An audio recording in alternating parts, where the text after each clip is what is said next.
Amigos del Perú y del mundo, muy buenos días, muy buenas noches, encantados de estar con ustedes.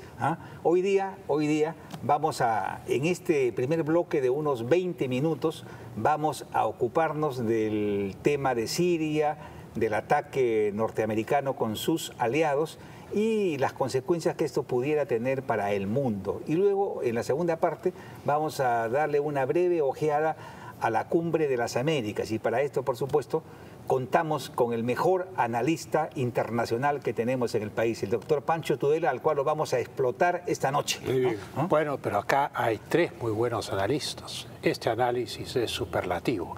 3 constituyentes, 3 embajadores y 2 ministros. ¿Quién puede hacer mejor análisis político que nosotros? Ha devuelto el elogio. ¿Sí? El doctor Tudela ha hecho lo que hacía Enrique Chirinos, ¿no? Ha extraído el cofre de las vanidades y nos ha untado con la pomada del elogio. Es muy buena esa. La de Enrique es buenísima, ¿no? A ver, Pancho. Bueno, muy bien. Bueno, fundamentalmente yo diría que Siria es un punto estratégico vital para Rusia por varias razones. Primero, por haber sido aliado de los países árabes desde la independencia, de los nacionalismos árabes. Y en segundo lugar, porque tiene una base naval que la Unión Soviética construyó en los años 70 en Tartus y un gran aeropuerto cercano a la base. Y naturalmente no quiere perder esa base porque la flota del Mar Negro, que es la flota rusa más importante, cuando cruza el estrecho de los Dardanelos entre Grecia y Turquía, sale al Mediterráneo y el primer puerto donde reposta es Tartus en Siria. Claro. Y entonces eso es geopolíticamente muy importante porque sitúa a los rusos en el Mediterráneo oriental. El esfuerzo norteamericano de financiar a los rebeldes, que fue iniciativa de Hillary Clinton como secretaria de Estado, indiscriminadamente sean estos democráticos o de Al-Qaeda, o ISIS, que también fue financiado por los americanos, tiene como finalidad derrocar a Assad para sacar a los rusos de esa base naval y de ese aeropuerto. Y controlar el sector occidental, digamos. Correcto, que es lo que quisieron hacer también al empujar el golpe de Estado en Ucrania, con lo cual Crimea se balanceaba dentro del lado occidental y los rusos perdían la base naval de Sebastopol, que es la base naval más importante que tienen en toda Rusia, que fue creada por Catalina la Grande. Y entonces Putin, después de la adhesión de Crimea a Rusia y de todos esos eventos, dijo que los marinos de la OTAN eran muy buenos muchachos, pero que en vez de ir a visitarlos a Sebastopol, ellos preferían que los marinos de la OTAN vinieran a visitarlos a los rusos. Entonces, claro, ahí reveló el interés geopolítico que tenía Crimea y la importancia geopolítica que tenía Crimea. Sale la flota del Mar Negro de Sebastopol en Crimea, cruza el Mar Negro, pasa por los Dardanelos, reposta en Siria, en Tartus, y de ahí se proyecta del Mediterráneo oriental al resto del Mediterráneo y el Atlántico, o entra al Mar Rojo y se proyecta al Índico. Es vital para Rusia. Catalina la Grande conquistó Crimea, que era un kanato turco, porque necesitaban un mar que no se congelara nunca en el año, porque sus puertos al norte, Arcángel, etcétera, se congelaban. Claro. Y entonces conquistó Sebastopol en el siglo XVIII para eso. Y esa es una de las grandes razones por la que Rusia respalda a Siria, ¿no? Fundamentalmente. Además hay varios gasoductos y oleoductos que están planificados para sacar petróleo de los Emiratos Árabes y de Arabia Saudita a través de Siria. Claro, y eso no le conviene a Rusia porque entonces pierde importancia el gas de Rusia hacia Europa. El control de los oleoductos, según Occidente, no puede estar en manos de Rusia, manos de Siria, que salía de Rusia, que salía de Irán. Claro.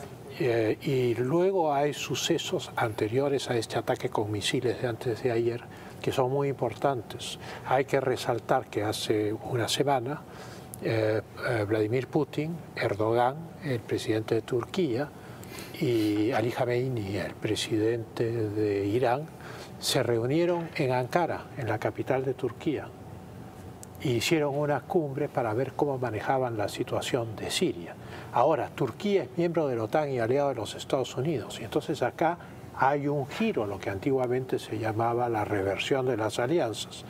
Y entonces Rusia ha firmado un acuerdo con Turquía por el cual le va a dar un reactor nuclear y va a equipar toda la defensa antiaérea turca con unos misiles S-400, que es lo más avanzado que tiene Rusia.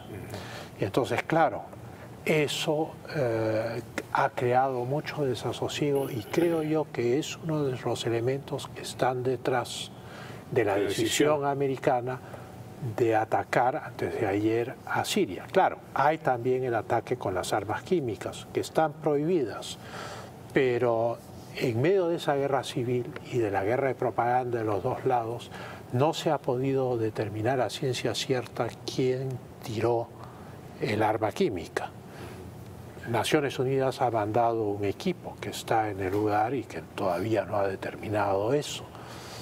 Y naturalmente hay quienes especulan que es difícil de creer, o por lo menos improbable, que un gobierno que prácticamente ha ganado la guerra civil, como es el caso del gobierno sirio, tire un arma química para desacreditarse internacionalmente y ser golpeado con misiles norteamericanos. O sea, lo que tú dices que es ilógico, que estando ganando la guerra civil... Militarmente es ilógico. Si uno está ganando una guerra, uno se cuida hasta llegar al final. Claro, para no tirarse el mundo encima. Correcto, pero nunca se sabe en estas cosas porque también en las guerras se hacen estupideces. Y tú esperas que haya, que mucha gente pregunta eso ahora, ¿no? ¿Reacción de Rusia? Ninguna, o sea, porque ni la base de Tartus, ni la base aérea, ni ningún campamento ruso ha sido tocado, ni de las milicias iraníes que están ayudando a los sirios.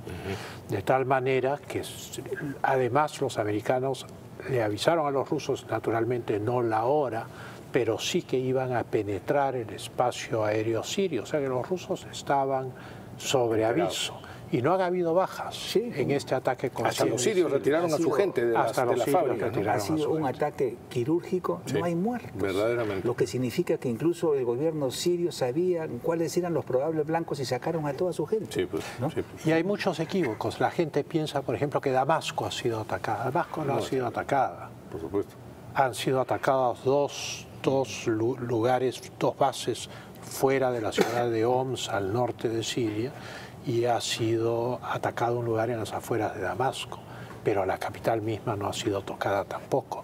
El hecho es que, por ejemplo, nuestra Cancillería ha emitido un comunicado diciendo que se necesita una visión equilibrada de las cosas, condenando el uso de armas químicas, haciendo votos para que las Naciones Unidas determine qué es lo que ha sucedido ahí. Eso está muy bien, pero hay que decir una cosa que se dice pocas veces, y es si constituye o no un acto de agresión el ataque a Siria.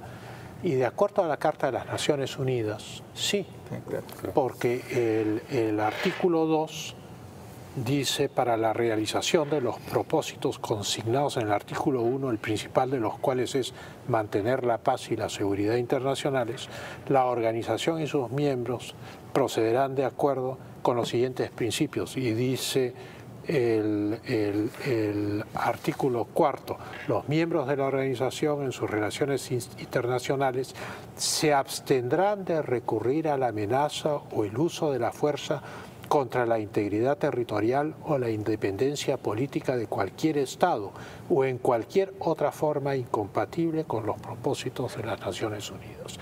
Más claro que el agua, a tal punto que la embajadora Haley en Naciones Unidas ha dicho hoy que los Estados Unidos no están en guerra con Siria. Bueno, si no están en guerra con Siria y le lanzan 100 misiles, entonces han violado la Carta de la ONU. Claro. Entonces ese es el otro lado. Claro, las armas químicas están prohibidas, pero también el ataque a un país con el cual uno no está en un conflicto armado. Claro. Y se especuló mucho en la prensa sobre la posibilidad de una catástrofe nuclear, ¿no? Básicamente para vender, ¿no? Porque todos los periodistas más o menos informados saben que eso es imposible. El tremendismo vende, el tremendismo fabrica las primeras planas. Pero la realidad, para empezar, no hay armas nucleares en Siria. Claro. Luego, los intereses rusos en Siria no han sido tocados por los americanos adrede. Porque lo ha dicho el secretario de Defensa, el general Mattis. Ha dicho que ellos se han asegurado de no tocar a los rusos. Ni los de Irán Siria. tampoco. Ni los de Irán tampoco. Entonces, claro, ha sido, como tú dices, muy bien, una operación quirúrgica. Con fines propagandísticos. Con fines propagandísticos, esencialmente, que es criminalizar a Siria y de rebote criminalizar a Rusia. Pero acá viene otro punto interesante de derecho internacional. ¿Está Rusia violando el derecho internacional por su presencia en Siria? No. Eso se llama una intervención amigable. Esto es cuando el gobierno sirio, que es el que está representado en Naciones Unidas y tiene embajadas alrededor del mundo, ha pedido que Rusia los ayude, de la misma manera que el gobierno de Vietnam del Sur, que era una dictadura, pidió la ayuda norteamericana para luchar contra las guerrillas del Vietcong y el ejército norvietnamita. Es exactamente la misma figura, pero hay que comprender que acá hay grandes intereses geopolíticos y no dejarse atrapar en las especulaciones ideológicas, por ejemplo, creer que esta guerra civil es por la democracia y los derechos humanos. O sea, uno no financia a ISIS o a Al-Nusra si es que uno cree en los derechos humanos y la democracia. Claro. Es así de simple. Y ese gas que han supuestamente usado Assad, ¿es de fabricación reciente? No se sabe. Es un gas que cualquier país del mundo puede fabricar. Fueron los gases que se usaron en la Primera Guerra Mundial. Es gas de cloro. Fueron inventados en la Primera Guerra Mundial y claro, los efectos fueron tan horrorosos en los campos de batalla europeos que en la Segunda Guerra Mundial, que fue mucho peor que la primera, ninguno de los beligerantes se atrevió a usarlos de nuevo. Ni Hitler. Claro, al final se tiraron 2 bombas atómicas sobre el Japón, que claro es peor que los gases. Sí, bueno. Así que, amigos televidentes, cuando ustedes vean peligro de guerra nuclear, olvídense de esas tonterías, ¿no? Cuando un gigante no puede destruir a otro gigante, o cuando la muerte de uno significa la muerte de los dos, no queda más salida racional que coexistir. Si hubiese algún conflicto entre ellos, serán guerritas de poca intensidad, ¿no? Sí, claro. Y no pasa la prueba es que nada. Naciones Unidas, creo que la Comisión Permanente no ha podido condenar el ataque. El Consejo de Seguridad está bloqueado y el embajador ruso ha dicho, son ustedes los americanos los que bloquean esto, y los americanos critican la presencia rusa. Pero el hecho es que el Consejo de Seguridad, que va a ser presidido ahora por el Perú, nada menos, pero el Perú no es ni miembro permanente ni tiene poder de veto. Yo, durante la guerra del Kosovo, asistí a las sesiones del Consejo de Seguridad. No éramos miembros del Consejo de Seguridad, pero fui a la galería de invitados. Como embajador tenían que dejarme asistir. Y era muy interesante los debates, porque era solamente el debate entre el embajador americano y el embajador ruso, Kofi Annan, presidiendo el Consejo, sentado en silencio sepulcral mirando a los embajadores y todo el resto del Consejo en silencio, porque es la frase de Orwell, de Granja Animal, todos los animales somos iguales, pero algunos somos más iguales que otros, dicen los chanchos comunistas en esa novela. Pues bien, en el mundo internacional todos los países somos iguales, pero hay 5 que son más iguales que todos los demás, que son Rusia, los Estados Unidos, la China, Francia e Inglaterra, que son miembros permanentes con poder de veto del Consejo de Seguridad. Es lo que decía Víctor Andrés Belaúnde, ¿no? Que fue el primer presidente de Naciones Unidas. Así es. Decía, cuando surge un problema entre 2 países pequeños, intervienen Naciones Unidas y se termina el problema. Cuando surge un problema entre un país grande y uno chiquito, intervienen Naciones Unidas y desaparece el país chiquito. Y cuando hay un problema entre 2 naciones grandes, intervienen Naciones Unidas y desaparece Naciones Unidas. Es así. Así es, pues, tal cual. La guerra del Kosovo era también una guerra sin resolución del Consejo de Seguridad, en fin, y no era una guerra ilegal. Sí, Bueno, pues. entonces vamos a la cumbre. A ver. Que no es tan importante, no son tan... Yo creo que la cumbre ha hecho bien en abordar íntegramente el tema de la corrupción Sí, y claro. plantear No 57 medidas respecto al tema de la corrupción. Pero la cumbre es una organización de jefes de Estado institucionalizada que se reúnen no regularmente, cada tantos años, 2, 3 años, que fue fundada en 1994 las Cumbres de las Américas para garantizar la democracia representativa y el libre mercado de las Américas, y crear una zona área de libre mercado de las Américas, que era el ALCA. Exacto. Y en la primera cumbre, en 1994, todos nos comprometimos con esos ideales. Naturalmente, en las dos cumbres siguientes se siguió insistiendo en esta línea, y la idea era, naturalmente, dejar atrás el intervencionismo estatal y una serie de cosas que habían sido la plaga de América Latina en la década del 60 y la década del 70, incluso los 80. Claro. Pues bien, en la cuarta cumbre, el 2005, en Mar del Plata, Néstor Kirchner, Hugo Chávez y Luis Ignacio Lula da Silva hoy preso por secuestraron la cumbre.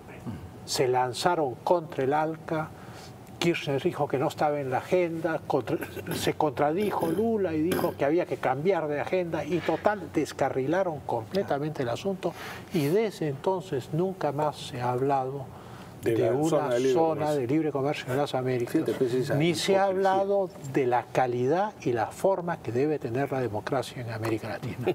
Y entonces ahí comienza la geopolítica del mercantilismo socialista.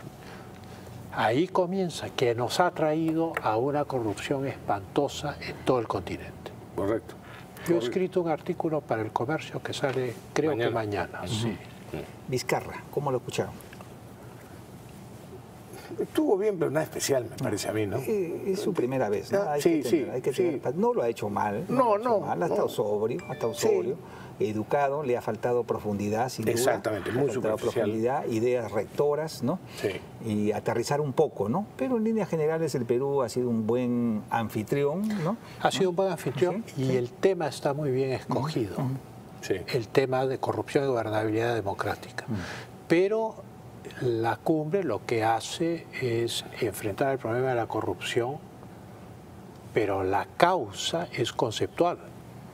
La causa es haber combatido que estos socialistas totalitarios del siglo XXI han combatido constantemente la libertad económica, han sobreregulado al continente y han permitido crear los peajes de la corrupción en todos los procesos de concesiones, etcétera, etcétera, y nos han hundido en una catástrofe. Están las consecuencias en Argentina, en Ecuador, en toda América Latina. Sí, pero especialmente en aquellos países en los que estos líderes que hemos mencionado antes han sido protagonistas. Y además ellos han sido protagonistas de intervenciones en otros países, como ha sido el caso del Perú.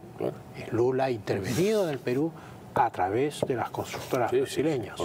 Y entonces, claro, eso es muy grave, es una geopolítica, es una decisión de Estado en la cual participan las constructoras, participa el Ministerio de Relaciones Exteriores del Brasil de esa época, participa el gobierno, y entonces es una geopolítica de control continental que menos mal que se ha derrumbado por completo. Sí, pues.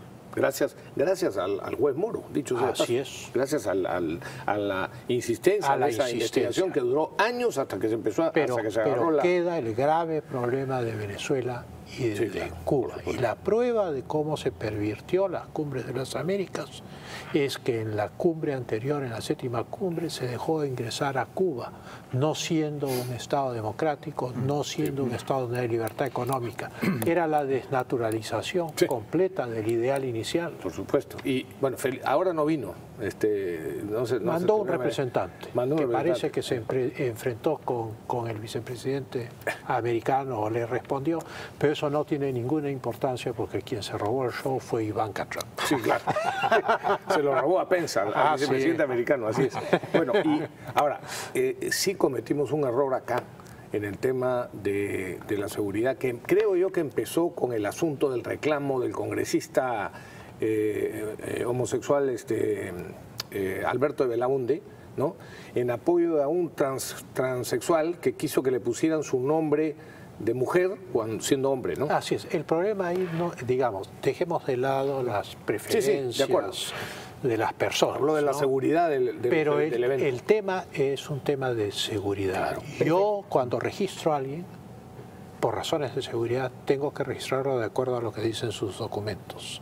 Si yo permito que la gente se registre con los nombres que ellos quieren, después yo no puedo verificar la identidad de esas personas.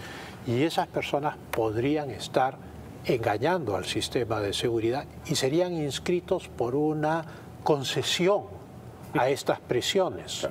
Pero el problema es esencialmente un problema de seguridad. Y tengo entendido que en el Sheraton, donde hubo el foro de la sociedad civil, entraron hordas de venezolanos chavistas que habían venido especialmente a Lima, registrados. En aviones enviados especialmente, por supuesto, todo pagado por el dictador Maduro. Y destruyeron la cumbre de la sociedad civil, la gente tuvo que irse, se arruinó todo el evento. Sí. De tal manera que una cosa es el evento político que hemos visto en nuestras pantallas y otra cosa ha sido la intervención de estos grupos, en teoría acreditados, pero que han roto la seguridad del evento, ¿no? Ahora, y es penoso, perdón, solo para concluir esto, es penoso que, en fin, a mí me ha dado por lo menos pena, ¿no?, que la Cancillería se preste, ¿no?, a cambiar, a permitir que alguien que tiene un nombre en su documento figure con otro nombre que es el de mujer, que es el que a él le gusta. Hay que atenerse a las sentencias judiciales y sobre eso hay todo un debate. Sí, claro. Porque hasta ahora el Perú no lo no ha aceptado y de paso la inscripción, el registro. Sí, y de paso el tema de los baños de género neutro que se han implementado que fueron descubiertos de casualidad, dicho sea de paso, por una señora que fue a pedir su credencial en Promperú. Pero resulta que también implementaron los mismos baños de género neutro, tapando los urinarios, ¿no?, para varones, tapándolos con plástico negro para que todos tuvieran que entrar a los reservados, entre comillas, en el Sheraton. O sea, esto es una absurdo. cosa... Sí, pues, es un infantilismo. Es increíble, es vergonzoso que lleguemos a esos niveles de sometimiento a un lobby claramente de presión del tema de la ideología de género. Total, si uno utiliza un baño, cada uno escoge. Por supuesto, pues. ¿Qué aparato utiliza, ¿no? Así es. Pues, por supuesto. Pero lo que no hay derecho es que al baño que puede ir tu hija, ¿no?, claro, se pueda meter alguien, ¿no? Pues, un hombre, claro, ¿no?, con intenciones que evidentemente todos conocemos. O sea, es que es... Además, con la abundancia de los casos de violación que hay en el Perú, por falta de seguridad. Por supuesto. Nos estamos quejando de los llamados que llaman feminicidios, ¿eh?, o abusos a menores, y sin embargo fomentamos los baños de género neutro, para que entre todo el que quiera, junto con las niñas, los hombres, en fin. Bueno, puntos más, puntos menos, hemos tenido un espectáculo, porque eso es, y en lo que se refiere a resultados, que nadie se haga expectativas, porque los acuerdos de la cumbre de las Américas, por lo general, jamás se cumplen, ¿no? Ojalá que la próxima volvamos a la próxima cumbre y se vuelva al origen. Si se reencarrilara la cumbre y hubiese un plan de largo plazo para integrar económicamente al continente, pues claro, eso sí, no es temas ad hoc creados para cada cumbre, sino es un propósito importante, además para una época difícil en la cual estamos entrando. Muy bien, señores, pausa y regresamos inmediatamente.